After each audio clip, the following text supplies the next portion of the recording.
The first round of the Stanley Cup playoffs is heating up right now, and, well, people have a lot to say about it. We're going to talk about that, plus the cancellation of the All-Star game, and a lot more on the NHL Squad Show. You are talking puck with the NHL Squad Show, sponsored by Game Time.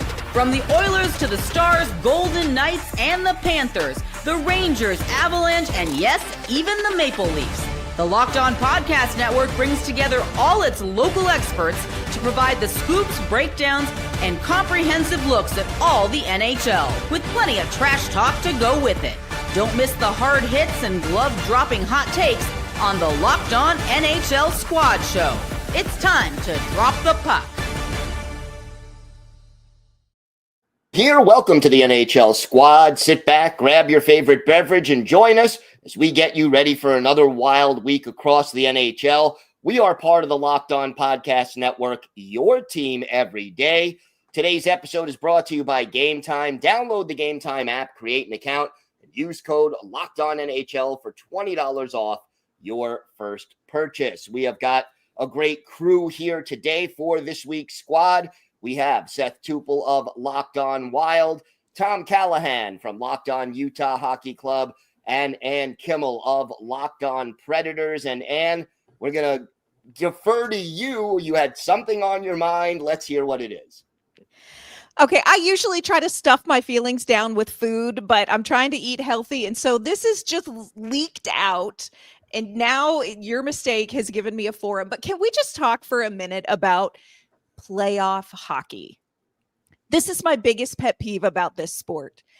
If something is a penalty in the regular season, it should be a penalty in the postseason. And I already am up to here with hearing this well, that's playoff hockey. When you see an illegal hit that takes it, that's playoff hockey. That's not playoff hockey. That is not even hockey. This has been my biggest pet peeve in the postseason. And look, I am here for the postseason. It is faster. I love that. It is more physical. I love that. It is more intense. I love that about playoff hockey. But my biggest pet peeve is this whole, we're going to excuse things that are penalties in the regular season in a postseason game, and we're going to say it's because of playoff hockey. Friends, I'm like at capacity with this. This is not a thing. There is no such thing as, quote, playoff hockey that makes something that was a penalty in the regular season suddenly not a penalty in the postseason. This is a hill I will die on. You know, it's funny you say that. When I worked in the league, we used to pass around this little flow chart in the office that was obviously not for public consumption, but it was how to determine a suspension. And the regular season one had a lot of bubbles and a lot of different what ifs and outcomes. And the playoff one tells you how long ago this was. The playoff one had two outcomes. One bubble that said not a suspension. The other bubble said, damn it, Pronger, and that was one game. So yes. So that's how they figure out the playoff suspensions. Yeah, it wears me out. Like, play with more intensity, hit harder, all of that kind of stuff, but do it legally. Like, play the same game in the postseason. Play it with more intensity. Play the same freaking game. Drives me nuts. Yeah, I have mostly been listening to the national broadcasts for the opening round, and I have heard the phrase, they're really letting them play 285 times in the games that I have watched. And I'll use an example from Wild's Golden Knights. There was a play in which Mark Stone, I think it was a slash on Matt Zuccarello to the point that Stone was starting to skate to the press box and looked at the officials and was like, "You're not going to call that?" Yeah. Like it is fascinating how, you know, you and we've all talked about it going into the postseason. Like the opportunities to go on the power play tend to kind of shrivel up, but we're in the middle of the Sahara Desert as far as letting things go. And it's to the point that I think officials just don't want to make any sort of calls whatsoever, or they tend to make a call way too quick. There was an offsides that shouldn't have been, but was called an offsides in Game 4 Wild Golden Knights. And instead of just letting it play out and reviewing it, they just hey, this is super close. Let's just call it anyway. Seth, I think like, you muted yourself. let it play out. There should be one standard. And the only thing you ask of the referees is to be consistent so that the players and the fans and the coaches all know what is permissible and what is not permissible. And Ann, I think you're spot on as far as, playoff hockey. I'll take it even a step further. What's a penalty in the first period should be a penalty in the third period. Come on. It either is or is not a penalty. And, to me, if the game is tied 2-2 with a minute and a half left and somebody clobbers someone over the head with their stick, it's got to get called just like it would be in the first period of a 0-0 game. There's got to be one standard for all of this. It's like trying to figure out, the whole first round is just trying to figure out, okay, what are we allowed to get away with? Yeah. And that I don't understand why in the NHL in the postseason, like Seth, you're talking about, if it was a drinking game, for every time you heard somebody say, well, they're letting them play, nobody would see the second period. Or the light of day for that matter. Or the next day, quite frankly. Yeah. It's such a pet peeve. Yeah, and it's not like it's, this one series is, questionable. It's every series. It's every series. It's every game. It's every period. Unbelievable. Yeah. And look, the referees have a difficult job. I'm not going to sit here and say it's easy. It's a very fast-moving game, even faster, as you said, Ann, in the playoffs. The players are bigger than they ever were. They're more skilled than they ever were. But whatever you do, just be consistent. That's all I think fans and players want. They want to know what they can get away with and what they can't get away with, what's going to get called, what's not going to get called. These are the things that, you need to know to do your job properly if you're a player. And the inconsistency of it is very, very frustrating. Well, and some of these series are so physical, and you have to have some idea as a coach. What do we need to do to prepare? Where is the line? As a player, you need to be aware. What can we do? What can we not do? And the things that they let go and the things that they call and the things that they excuse, like, again, here for more intensity in the postseason. I am not here for more dangerous hits that we let slide. And I'm so I'm tired. It's the first round, you all, and I am tired of, quote, playoff hockey. I'm tired. I love playoff hockey. I'm tired of the inconsistent officiating, though. And it's just the other factor is this. It is more physical. There's less time and space to operate. Power plays are super valuable in a playoff game, even more than they are in the regular season, because that's one of the rare occasions where you do get that extra half second of time and space, and you can create. And in theory, there's somebody open to shoot the puck because they can't cover all five guys who are out there on the ice. To take that part of the game away or to minimize it, and I'll take it a step further. By not calling things, like referees always say, I don't want to affect the outcome of the game. By not calling things, you're affecting the outcome of the game, just like you are if you call them. Yeah, it turns into an umpire strike zone in Major League Baseball, where we all know the strike zone is, it's like this. But sometimes for one umpire, it's like this. Yes. Sometimes for another one, it's like this. And if you are a hitter that steps into the box, you're like, okay, so which zone, what am I supposed to, where am I supposed to be looking? Because it changes. And then if it is a particular way early on, later in the game, all of a sudden it's changed. You're like, what am I supposed to do? Hey, Seth, that's kind of the point. Every coach I've ever been around, any level of hockey, and this happens at all level of hockey, I don't understand. Did we hand out a book somewhere when these officials first become officials that said the playoff standard is different, but it's always going to change while it's being different? Coaches just want to know what the standard is. Players want to know what the standard is. If it's a trip in the first period, or more importantly, not a trip in the first period, why do we suddenly call that in the third? We're like, well, there haven't been any power plays. Let's spice it up a little.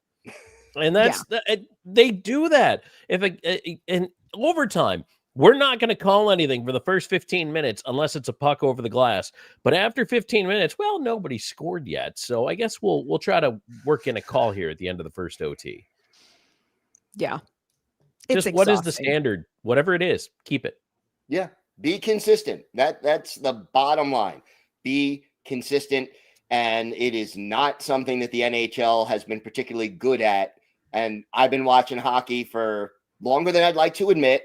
And it's always kind of been this way to one extent or another. So I don't expect it to change anytime soon, but I would like to see it, Ann. And thank you for getting that off your chest. I hope you feel a little better. Thank you all. Yes, very good. You'll get our bill in the mail, but it's anyway.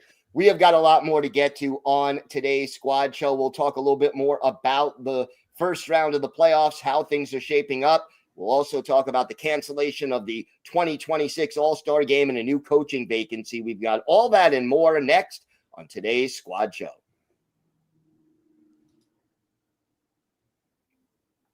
Today's episode is brought to you by FanDuel. The NBA playoffs are here, and FanDuel is giving new customers an incredible way to get in on all the action.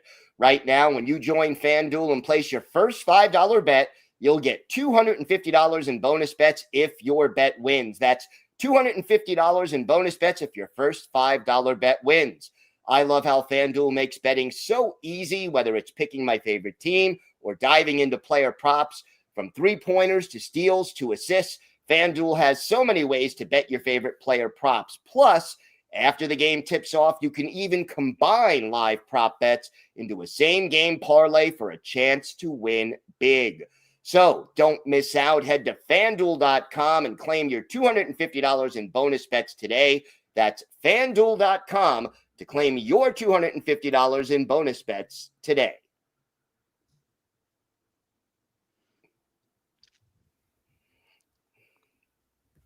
So I wanted to throw this out so far. Guys, what has been the team that has surprised you the most so far in the playoffs, and who's been the biggest disappointment? I'll start. You can say the Wild, Seth. You can say the Wild. I'm gonna. I think the Minnesota Wild have been super impressive with what they've done in this series so far against Vegas. They have they have 2 games that they've won by multiple goals. They've lost 1 game by multiple, but let's be honest, it was a last second power play goal that should not. They put it in so that the Vegas bettors could get the cover, the sneakiest backdoor cover you'll ever see. The Wild have been in every game, and the 2 games that they have won, they've really taken it to the Golden Knights. The 2 games that they've lost, it's come down to just missed opportunities. And with the fact that 19 out of 20 ESPN analysts picked the Golden Knights to win in 6 or fewer, I'm kind of taking a victory lap on that. Now, could it still end in 6? Of course it could. And then I will say, well, it turns out they knew better. But it just feels different for this Minnesota Wild team. Like, they don't feel intimidated in this moment, and they feel like they are really taking it to Vegas, and the Golden Knights have kind of been scrambling to try to come up with answers. So the Wild are the most impressive team for me. As far as a disappointment goes, this is who he is at this point. I don't know if we can call Connor Hellebuyck a disappointment, because this is just what he does in the postseason. Oof. Like, he's done this the last 3 years. I went back and looked at the goals saved above expected. He's been negative 3 straight postseasons. He has been dead last or within the bottom 5 in pretty much every statistic the last 2 postseasons. Like, this is just who playoff Connor Hellebuyck is at this point. How do you handle that if you're the Winnipeg Jets going forward? You got the best goalie in the league during the regular season, but he's not getting you to the promised land. You pray a lot, and you hope that St. Louis, I guess, starts making mistakes. I mean, the last 2 games, if you're not concerned by what's happened in the last 2 games as a Jets fan, you're probably not watching, because there has been no question that St. Louis has been the better team the last 2 games, and Winnipeg won the first 2, but like the train's off the tracks as far as I'm concerned. Yeah, I so wanted to come back on this Squadcast for a big fat I told you so, because last week I said, even though Winnipeg was up 2-0, I was like, St. Louis is going to come back. Timing's everything. St. Louis came into this postseason, and I don't care where they were in the regular season rankings, they came in exactly where you want to be. And it has been fascinating to me to watch these last 2 games for St. Louis, because like you said, they don't make mistakes. And if you're chasing Connor Hellebuck from the crease, you have this Winnipeg Jets team right where you want them. I think I'm telling you, I think St. Louis could make this very, very interesting. And the whole President's Cup trophy curse, this legacy is going to grow, because I think St. Louis has them right where they want them, regardless of going back to Winnipeg, any of that. I think Winnipeg is like, ooh, what just happened to us? And can we make it stop? And I don't know if they can.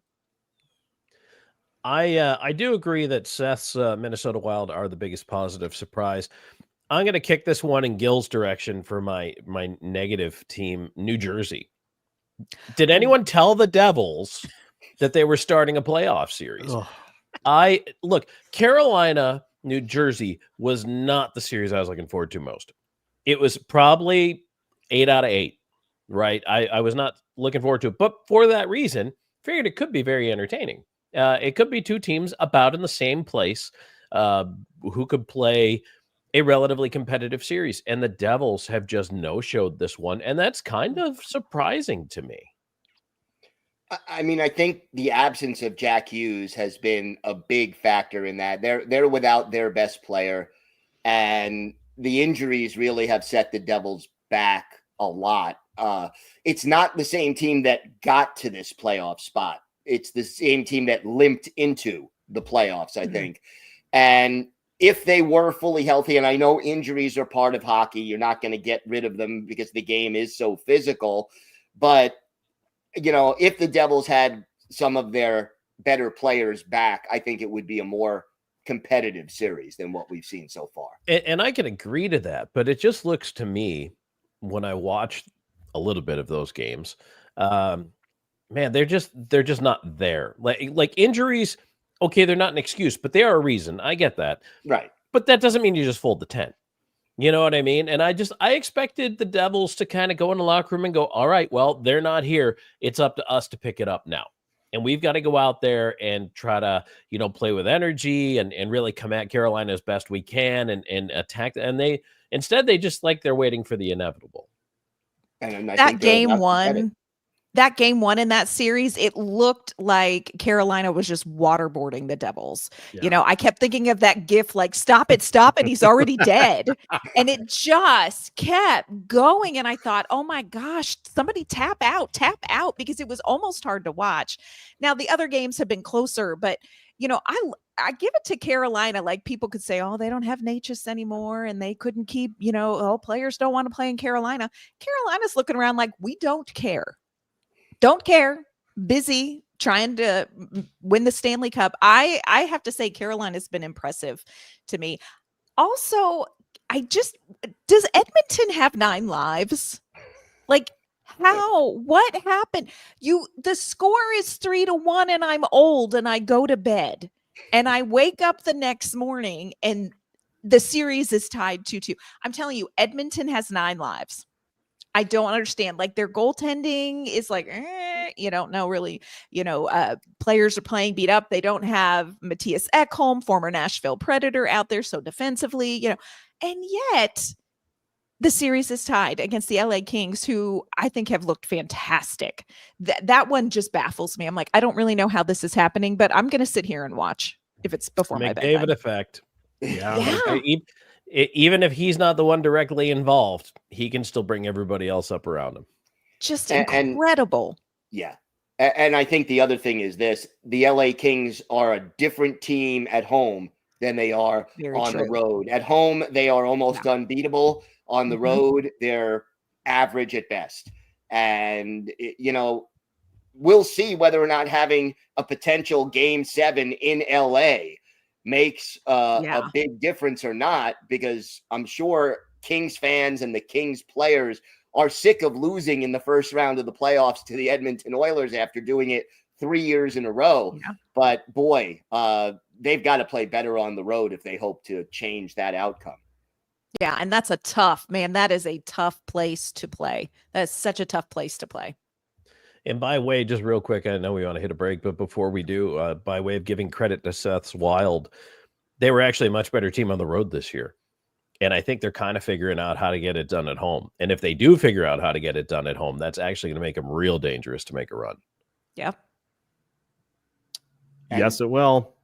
And it always helps to get your best players back and healthy in time for the playoffs. Well, and I think we're seeing having a fully healthy Joel Eriksson Ek is the key. Like, as much as having Kirill Kaprizov in the mix to do a bulk of the scoring is great, Joel Eriksson Ek fully healthy at this point in the season, because of how much he mixes it up with people in front of the net and how much just straight up abuse he takes on a game-to-game basis. Having him rested and at full go to go at Jack Eichel has been a huge key in that series. So he's healthy. Kirill looks great. It's been fun early on. I'm just hoping that I get a chance to prove all the ESPN people wrong. That's really all I care about. It looks so fun. Like the postseason being in it, that looks dreamy. I wouldn't know, but it looks amazing. Yay for you. Hey. Yeah, playoff hockey. Imagine that. All right. We've got more to discuss. The NHL has canceled the 2026 All-Star Game, and we've got another coaching vacancy to talk about. We'll discuss that next on today's Locked On NHL Squad Show.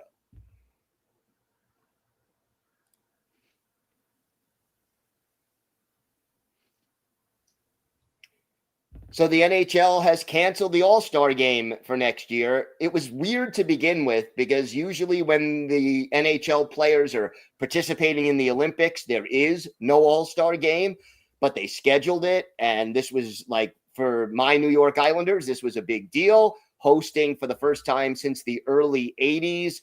And now there's going to be some undetermined event at the UBS Arena to prepare everybody for the Olympics. And the NHL still doesn't know what that event is going to be. So, first of all, is this a wise move by the NHL? And how do you feel about All-Star games now, especially in the wake of what we saw at Four Nations this past couple of months ago?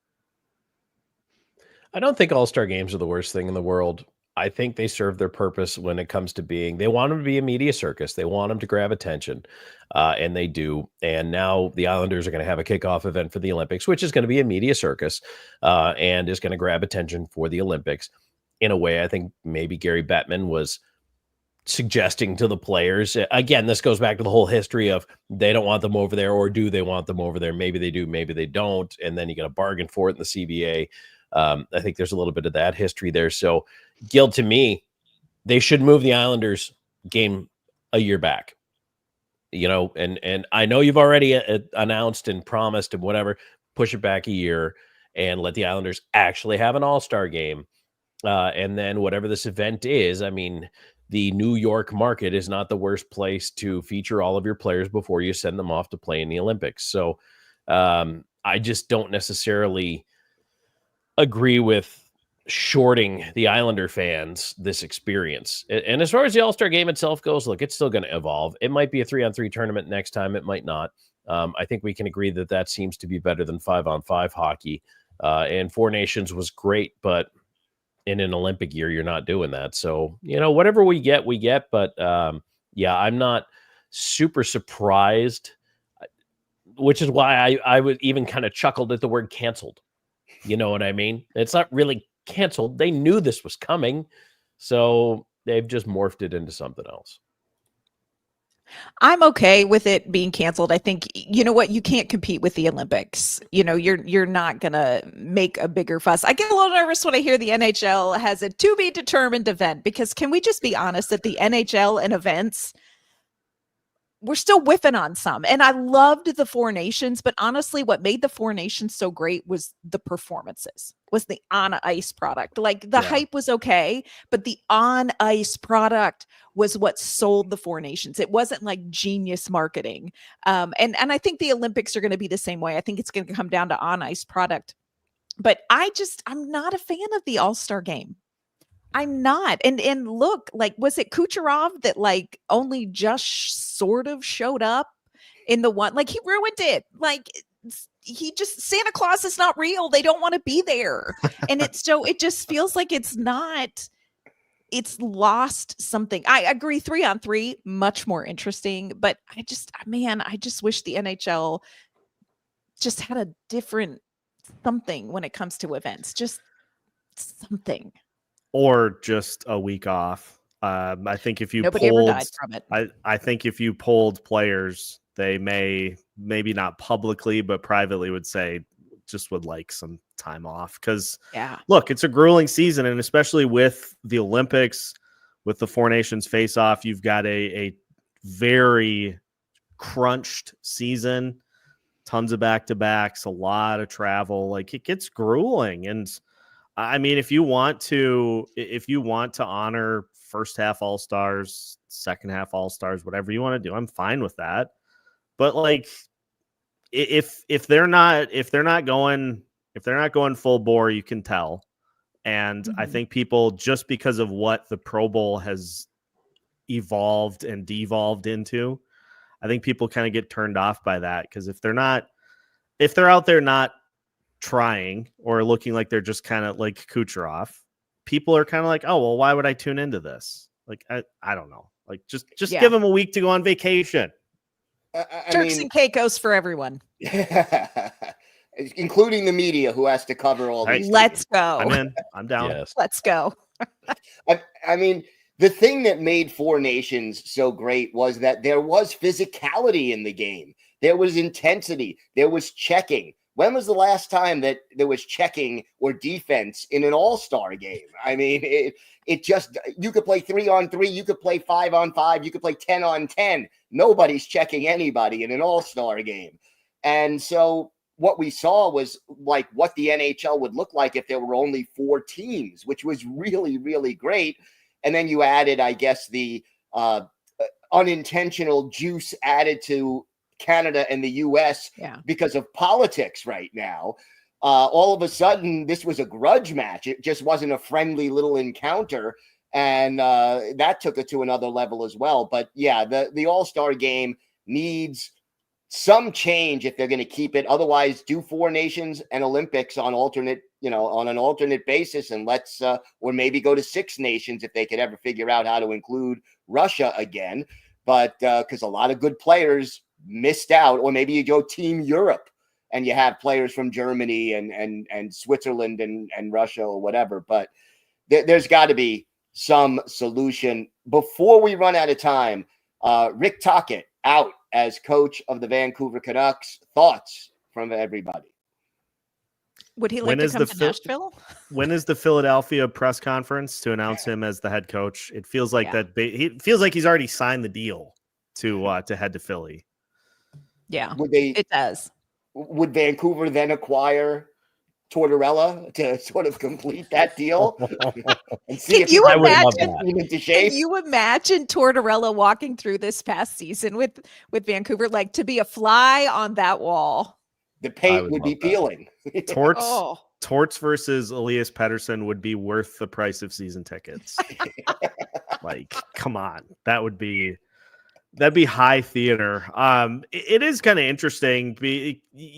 I just heard some of Tocchet's comments after the season about the JT Miller, Elias Pettersson stuff. And I guess it was a little surprising to hear him admit that it got kind of ugly at points.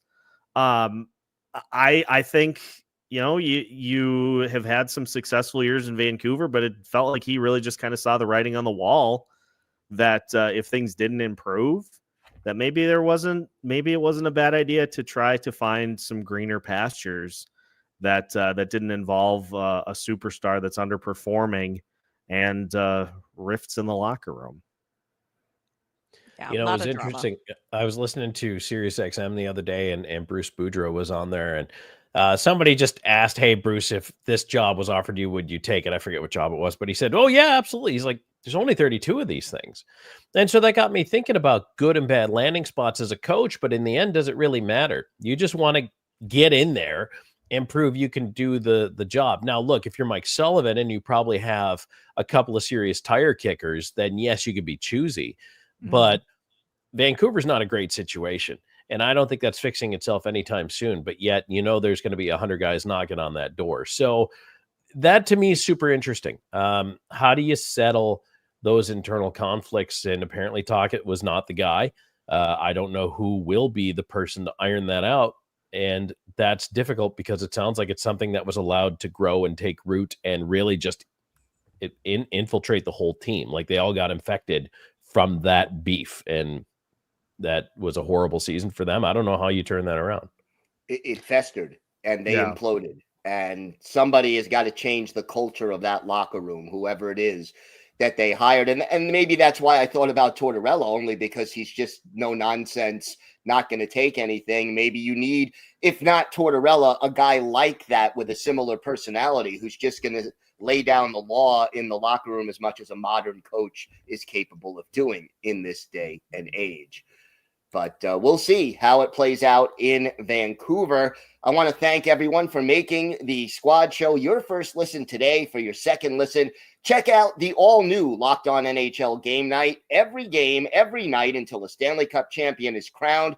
Get local analysis on a national scale. Find NHL Game Night on Locked On NHL on YouTube or wherever you listen to podcasts. It's part of the Locked On Podcast Network, your team every day. I want to thank Ann Kimmel of Locked On Predators, Tom Callahan of Locked On Utah Hockey Club, and Seth Toupal of Locked On Wild. I'm Gil Martin from Locked On Islanders. Thanks, everyone, for watching and listening to the NHL Squad Show. We'll be back next week with more exciting NHL talk. Take care, everybody.